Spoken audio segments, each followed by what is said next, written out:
میرے پاس مائیں یا والدین آتے ہیں اور وہ اپنے بچوں کے نشے سے بہت تنگ ہوتے ہیں، بہت دکھی ہوتے ہیں، اور وہ بہت تکلیف کا اظہار کر رہے ہوتے ہیں اور بہت بے چین ہوتے ہیں اور بہت بے صبرے ہوتے ہیں،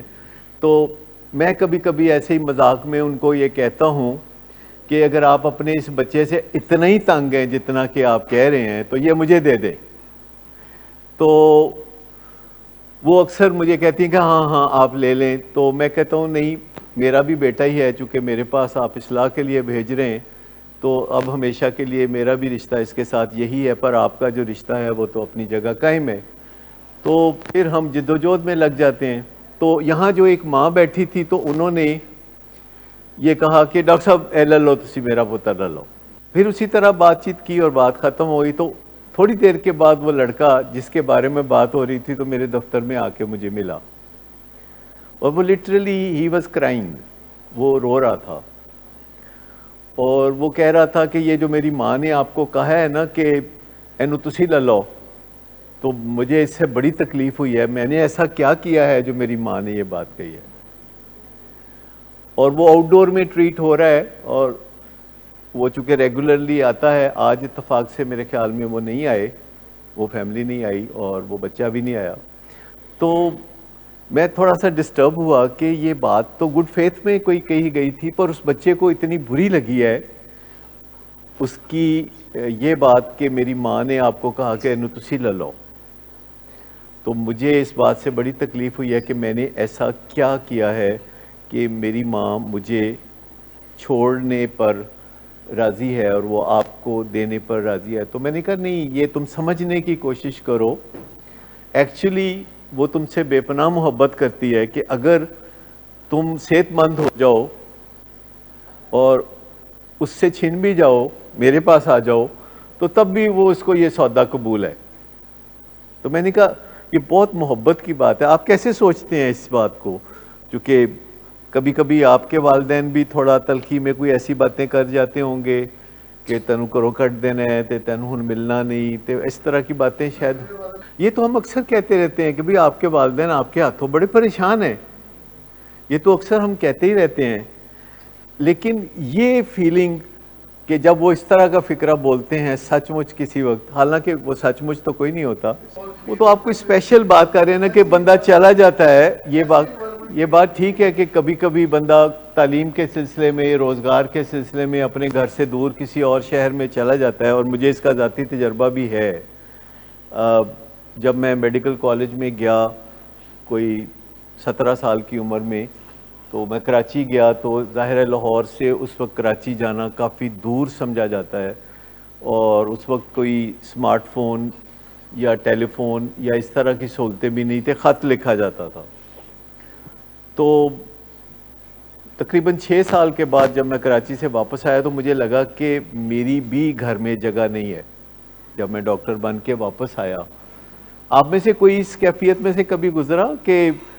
کچھ عرصے کے لیے چلا گیا، واپس آیا تو جگہ ہی کوئی نہیں تھی؟ جی، فیلنگ یہ ہوتی ہے کیونکہ باقی لوگ اکٹھے زندگی گزار رہے ہوتے ہیں اور آپ علیحدہ کہیں رہ کے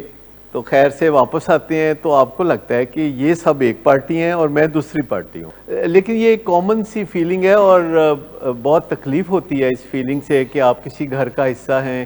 اور وقت نے آپ کو ایک دوسرے سے دور کر دیا، اور پھر جب آپ واپس آئے تو آپ کو لگتا ہے کہ وہ آپ کی جو جگہ تھی وہ ختم ہو چکی ہے۔ دیکھیں، جس رشتے کو آپ طاقت دے دیں اس میں طاقت زیادہ ہے، جس رشتے کی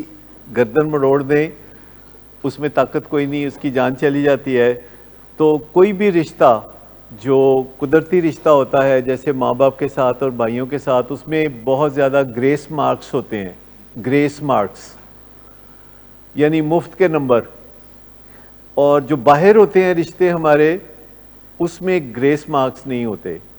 اس میں جو اصلی نمبر ہوتے ہیں وہ مل جاتے ہیں، باقی کے نمبر کٹ جاتے ہیں۔ تو ایک لحاظ سے جو گھریلو رشتے ہوتے ہیں ان پہ آپ بینک زیادہ کر سکتے ہیں۔ آپ دیکھ لیجئے کہ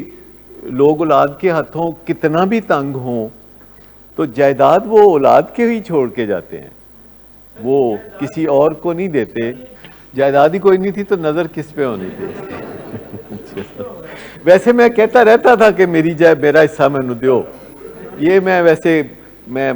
کہتا ضرور تھا، لیکن ایسی کوئی چیز تھی نہیں. وہ مجھے بعد میں وہ ایک دن انہوں نے آرام سے پوچھا کہ وہ تم جس جائیداد کا ذکر کرتے ہو وہ کون سی جائیداد ہے اور کدھر ہے. لیکن میں آپ کو مزے کی بات بتاؤں کہ جب ساری زندگی گزار کے میرے فادر اس دنیا سے گئے تو وہ 96 ایئرس کی ایج تھی ان کی، اور ان کو کام کرتے ہوئے 90 سال ہو چکے تھے، یعنی 6 سال کی عمر سے وہ کام کر رہے تھے. اور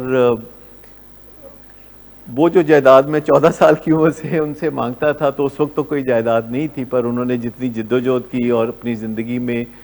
9 پروفیشنز چینج کیے، اور اس میں انہوں نے اپنی اولاد کو پڑھایا لکھایا اور پھر ان کے لیے جائیداد بھی بنائی. لیکن ہمیں ابھی اس جائیداد کی یعنی مجھے ضرورت پیش نہیں آئی. وہ کافی وسیع جائیداد ہے، کوئی زرعی زمین ایسی جس کو میں نے صرف زندگی میں ایک بار دیکھا ہے، وہ بھی 4-5 سال پہلے. وہ بھی میرے بھائی نے کہا کہ تم جا کے دیکھ تو لو. مجھے دونوں سے کوئی پیار نہیں ہے، مجھے دونوں سے کوئی پیار نہیں ہے. میں آنیسٹلی بالکل آپ کو بتا رہا ہوں، یہ ایک ضرورت ہوتی ہے جائیداد، یہ پیار والی جگہ نہیں ہوتی. یہ ضرورت ہوتی ہے جو آپ کی زندگی میں انرجی دیتی ہے، جو آپ کی زندگی میں آپ کو چلانے کے لیے مدد کرتی ہے. یہ کوئی پیار والی آبجیکٹ نہیں ہے. پیار والی آبجیکٹ جو ہے، دیکھیں پیار جو ہے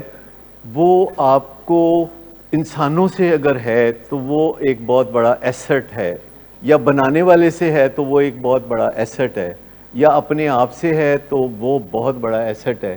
کہ آپ اپنے آپ سے پیار کرنے لگو میرٹ کے اوپر. میں آپ کو بتاؤں کہ اس سے بڑی دولت دنیا میں کوئی نہیں ہے کہ آپ بالکل اکیلے ہوں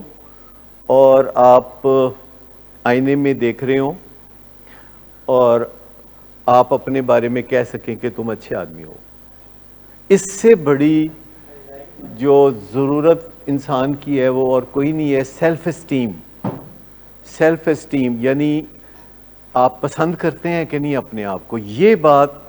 اس کے لیے ہمیں سالوں ریاضت کرنی پڑتی ہے،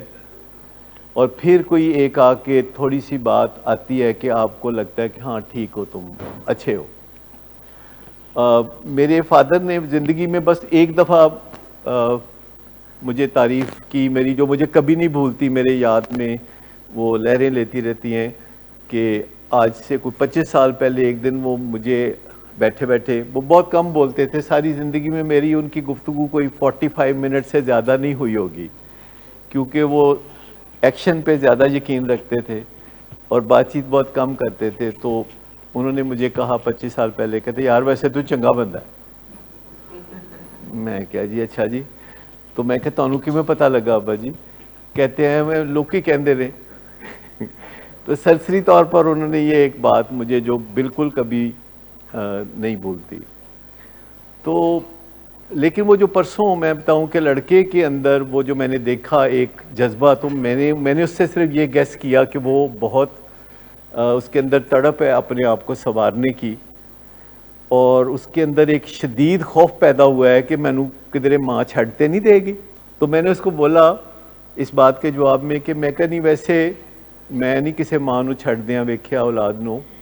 لیکن اگر تینوں یہ ڈارے تے چنگا ڈارے تو پھر تو سدھر جا. کہتے تھے مینوں ہے کی، مینوں ہے کی. میں نے کہا یار یہ دیکھو یہ جو نشے کے مسائل ہیں یہ سارے، کہتا میں گولڈ میڈل بھی تے لیتا سی نا،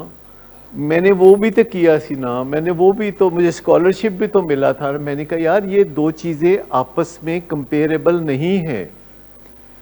تم نے گولڈ میڈل لیا تھا اچھی بات ہے، تم نے اسکالرشپ لیا تھا اچھی بات ہے، پر تم بیمار ہو